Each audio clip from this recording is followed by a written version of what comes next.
Drage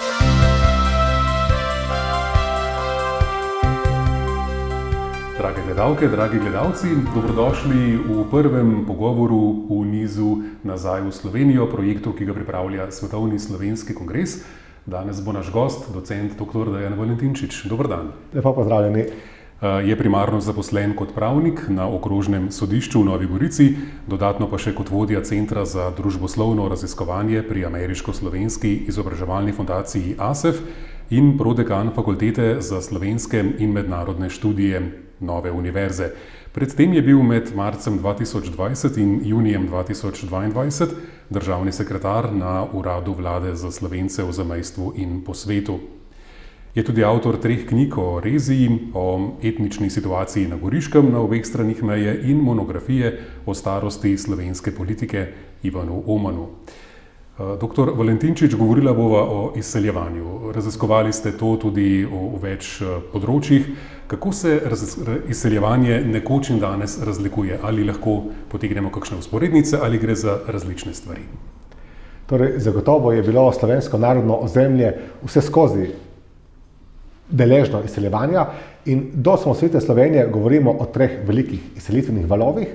Medtem ko po letu 1991 se je izseljevanje zmanjšalo tako številčno, kot tudi opažamo drugačne lastnosti teh, ki odhajajo, tako da od leta 1991 dalje govorimo o sodobni slovenski diaspori, ki se razlikuje predvsem v tem, torej, da je seveda do nedavnega bila številčno manjša, po drugi strani pa tudi, da ne nastajajo več velike slovenske izseljenske skupnosti, ampak se ljudje selijo razpršeno, ne več ciljno na določena območja. Je pa tudi tukaj prihaja do določenih sprememb, predvsem kar se tiče števila, tako da po letu 2008, predvsem pa 2012, je prišlo do precejšnjega porasta izseljevanja. Tako med leti 2012 in 2018 se je letno iz Slovenije izselilo med 8 in 10 tisoč državljanov, plus še približno toliko nedržavljanov, ki so bili na začasnem delu v Sloveniji. In če pomislimo 8 do 10 tisoč ljudi v kontekstu, da se v Sloveniji letno rodi približno 18 tisoč novorojencev, to pomeni polovico rojene generacije, torej ta številka je zaskrbljujoča. Torej, v čem se ti sodobni izseljenci razlikujejo? Jaz bi rekel, da je osrednja razlika predvsem tem, da živimo v individualizirani družbi. Torej, to je širši globalni trend, ki se pozna tudi na tem nivoju. Tako se mladi, lahko rečemo, manj združujejo v te etnične strukture, pa tudi tisti, ki se povezujejo, je zanimivo, da ni tako kot nekoč, ko so recimo naši rojaki v Avstraliji, Argentini, Združenih državah Amerike vse konce tedna preživeli v nekem narodnem domovu, v župniji in tako naprej, ampak občasno, mogoče nekajkrat letno se dobijo, pa še to najpogosteje niso pripravljeni prevzeti skrbi za neko infrastrukturo, neke domove, ker to seveda prinaša stroške in skrb, ampak recimo neka sodobna oblika druženja so recimo pikniki v parku, kjer vsak prineša svojo košaro, se tam za nekaj ur podružijo, nekajkrat na leto, ne vsak vikend, in na to odidejo vsak na svoje. Temu bi se pa seveda lahko dodalo še splet, družabna omrežja, sodobne platforme, kjer pa tudi nastaja neka virtualna skupnost. In mogoče bi zaključil samo še s to mislijo, da seveda tukaj ne moramo potegniti zgolj ločnice med staro in novo diasporo, tako rečem, ampak tako kot se ti novi slovenski izseljenci razlikujejo, dejansko se v tej smeri razvijajo tudi potomci slovenskih izseljencev preteklih valov. Torej tudi Slovenci v Združenih državah Amerike, Avstraliji, Kanadi, ki so danes mogoče 3., 4. generacija, vse manj zahajajo vsak konec tedna v neke slovenske strukture, ampak vse pogosteje se selijo po državah kot individumi, živijo v mestih, kjer niso več slovenske skupnosti, mogoče obiskujo slovenske dogodke nekajkrat letno, ko se vrnejo v rojstne kraje, kjer so odrašli skupaj starši. Torej, tako se ta družba spet spreminjata. Ja, nekaj je izseljevanje, drugo potem je pa vračanje. Koliko je bilo recimo tega vračanja v preteklosti, kako je s tem vračanjem danes? No, to je pa ena zelo zanimiva tema. Namreč zelo dolgo je veljalo, da v preteklosti vračanja ni bilo.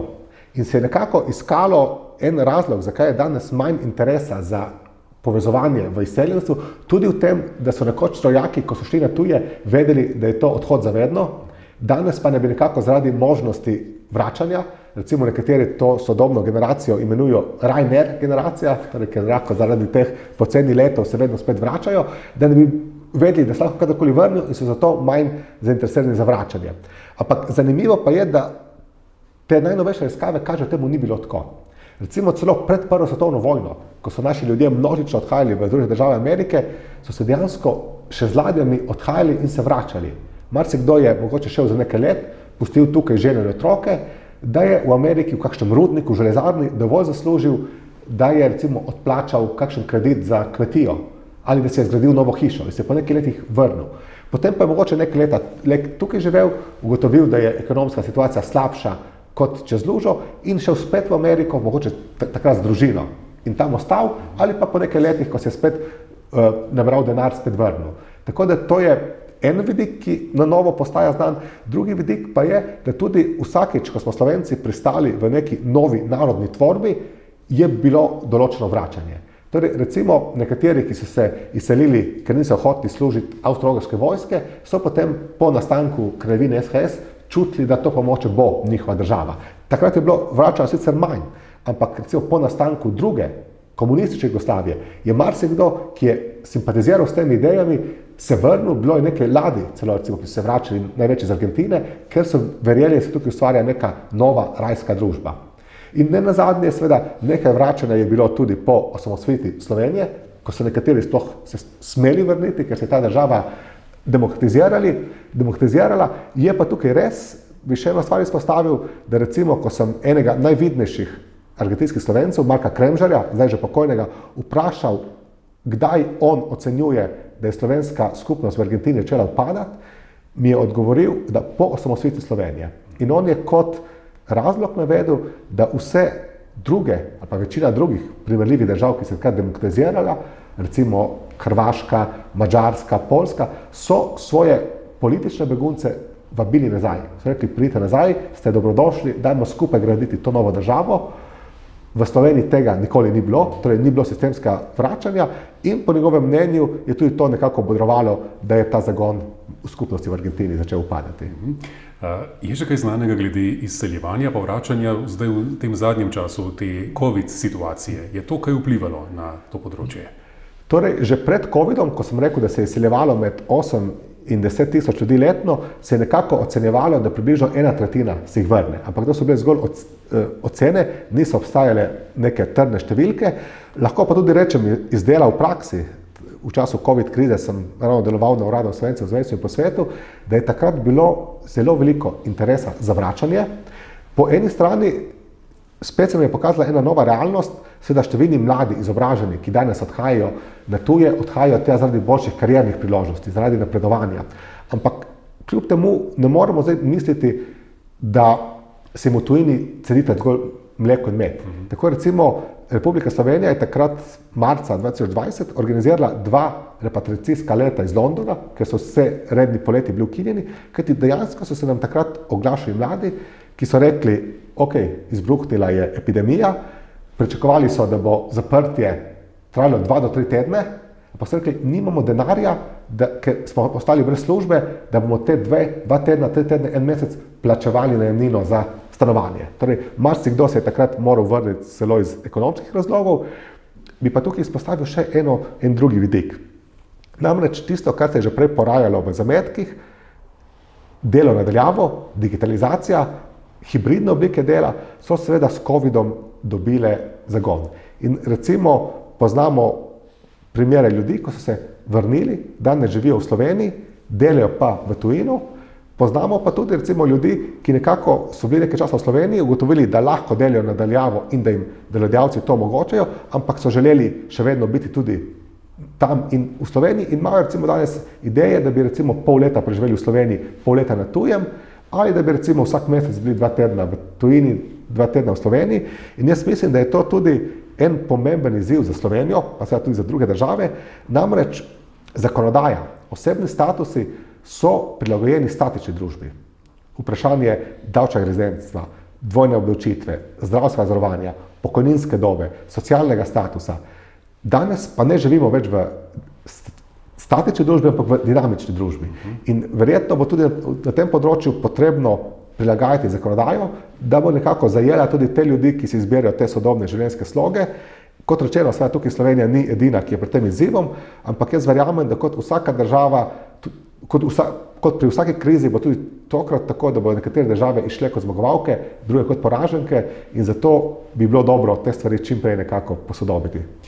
Pa je naši državi v interesu, da bi spodbudila vračanje, oziroma zakaj bi bilo to dobro, da bi storila? Torej, jaz lahko rečem, da vse modre države vračanje spodbujajo in jaz sem prepričan, da je to tudi v interesu Slovenije. Po eni strani to zagotovo iz demografskega vidika, torej vemo, da rodnost v Sloveniji ni zavidljiva, pesti nas tudi izseljevanje, vsi se seveda nikoli ne bodo vrnili, ampak vsakdo, ki pride nazaj, bi moral biti dobrodošel že iz tega demografskega vidika. Po drugi strani pa tudi seveda Slovenija potrebuje kvalificirano delovno silo. Slovenci smo znani kot nadpovprečno izobraženi, kot delovni in tisti, ki so zunaj, seveda so mogoče pridobili še neke nove delovne izkušnje, prakse, ki jih v Sloveniji niti ne bi mogli in bi torej tudi to našo družbo, ta naš trg dela obogatili in seveda nam omogočili še višjo konkurenčnost in posledično seveda boljši ekonomski in socialni status za celotno družbo. Kateri ukrepi po vašem bi res to vračanje spodbujali? Torej, med leti 2019 in 2021 sem vodil en raziskovalni ciljni projekt, naslovljen od bega k kroženju možganov in tam smo tudi delali analizo, kaj na tem področju počnejo druge države. Dejansko smo površno analizirali vse evropske države, dodatno še Izrael in Armenijo, ker imata na tem področju poznane politike, potem zelo poglobljeno pa 8 držav. In tukaj se je izkazalo, da ena taka stvar, ki je nekako obrodila sadove, recimo lahko kot primer dam Španijo, Portugalsko, tudi Irsko, so neke take pisarne dobrodošlice, torej neki državni centri, kjer lahko ljudje, ki so zainteresirani za vrnitev, na enem mestu pridobijo vse podatke, ki se tiče osebnih statusov. Nekatere države ponujajo zgolj podatke, nekatere, recimo v tem je najbolj nekako napredna Portugalska, pa celo ponujajo tudi urejanje vseh stvari na enem mestu. Tako recimo v portugalski pisarni dobrodošlice lahko posameznik 60 upravnih storitev uredi na enem okencu. In to seveda potem zelo olajša vračanje. Mogoče omenim še primer Armenije, kjer ima tudi tako pisarno dobrodošlice, ki pa tudi zelo ažurno deluje na spletu in dejansko tam ne da ti samo pišeš elektronsko sporočilo, ampak v realnem času komuniciraš preko klepetalnika z svetovalci. Potem pa seveda poleg teh praktičnih ukrepov so tudi neke politike, ki ljudi privabijo nazaj. Recimo, če dam primer Nemčije, ki se zelo trudi privabiti nemške znanstvenike, ki delujejo na tujem, predvsem v Združenih državah Amerike, recimo Nemčija jim plača potne stroške za službene razgovore na nemški univerzi, ne glede na to, ali so izbrani ali niso. In če nekdo v Nemčiji dobi službo kot akademik, država poskrbi, da službo dobi tudi njegov partner. Torej, da je služba urejena za oba, ne samo za enega. Lahko bi tudi omenil, recimo, da Nemčija ponuja do 500.000 evrov olajšav za podjetja, ki svoj denar, kapital vlagajo v raziskave in inovacije. Recimo, številne države se poslužujejo tudi davčnih olajšav.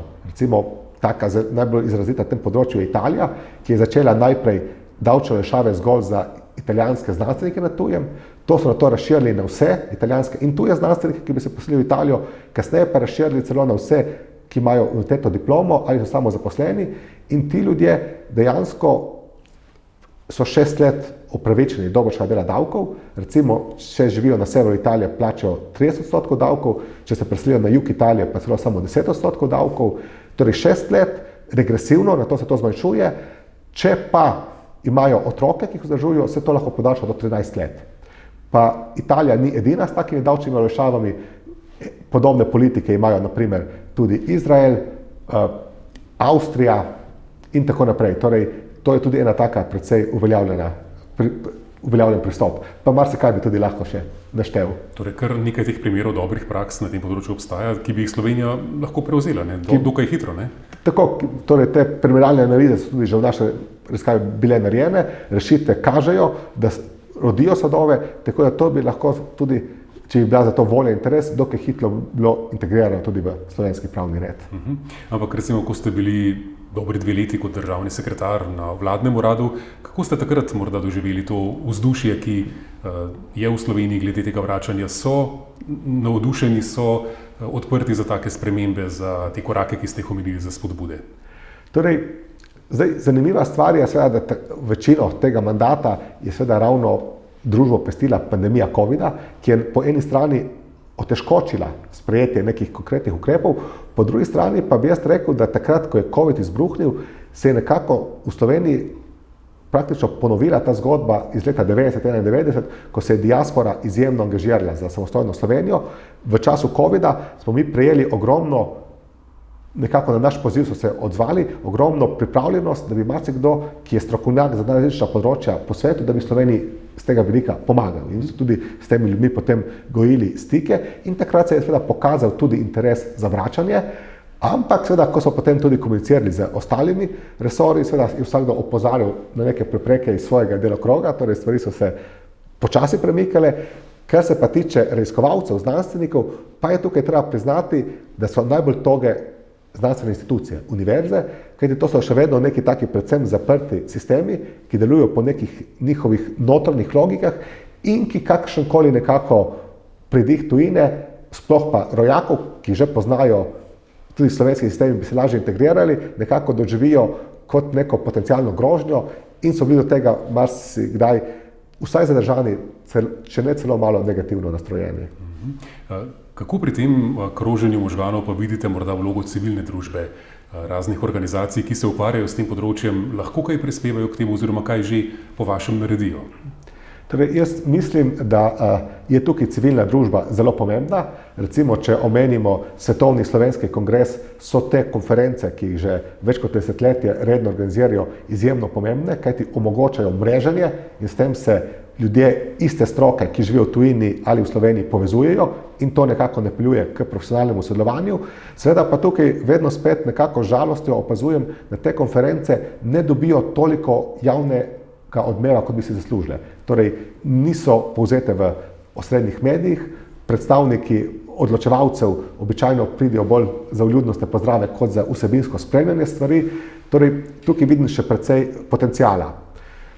Ne nazadnje lahko omenimo tudi druge institucije, nevladne, naprimer, ne se omejim zgolj na 2 sodobni, to sta ASEF in UTIS. Torej, vemo, da ASEF povezuje okoli 55 slovenskih profesorjev, ki delujejo na tujih univerzah in ti profesori sprejemajo mlade slovenske študente medse. Hkrati pa ASEF ponuja, da mladi iz diaspore preživijo 10 tednov v Sloveniji in tukaj spoznavijo slovensko okolje. In dejansko seveda imamo tukaj primere številnih mladih iz izseljenstva, ki so se odločili ostati v Sloveniji, kot tudi primere ljudi, ki so potem odšli spet na tuje, ampak zaradi te izkušnje ohranili vsaj tesnejšo vez s Slovenijo, če ne celo kakšen profesionalni angažma in torej tudi oni delujejo kot neki digitalni nomadi in seveda verjamem, da če bodo v tujini živeli in delovali profesionalno Slovenijo, bodo bolj motivirane za ohranjanje slovenske identitete in bodo tudi bolj redne prihajali v Slovenijo in to lažje prenašali na potomce. Društvo UTIS v tujini izobraženih Slovencev tudi povezuje preko 2000 v tujini izobraženih Slovencev, delujejo v 50 državah in seveda to je tudi predvsem preko sodobnih platform, spletnih platform povezujejo mlade, ki jih civilna družba lažje nekako doseže kot država.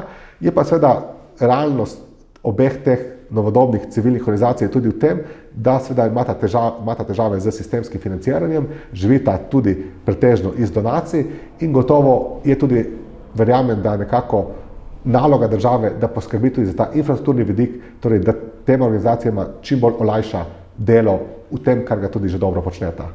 Torej, kot kaže, spodbude so, primeri dobrih praks so, treba bo iti k dejanjem, stopiti iz ustaljenih tirov, izven okvirja nekako iti in se lahko kaj premakne in naredi. Tako, jaz mislim, da kar nekaj je že bilo narejeno, hkrati pa je še veliko priložnosti, imamo primere dobrih praks, civilna družba kaže, da so med to populacijo, ki se je v sodobnem času izselila iz Slovenije, sami tudi interesenti, da bi se tukaj stvari izboljševale. Imamo tudi primere dobrih praks tujih držav in verjamem, da je v vitalnem interesu Slovenije na tem področju narediti še kakšen korak naprej. Dr. Valentinčič, najlepša hvala za vaš današnji pogovor in za vaše razmišljanje. Hvala lepa.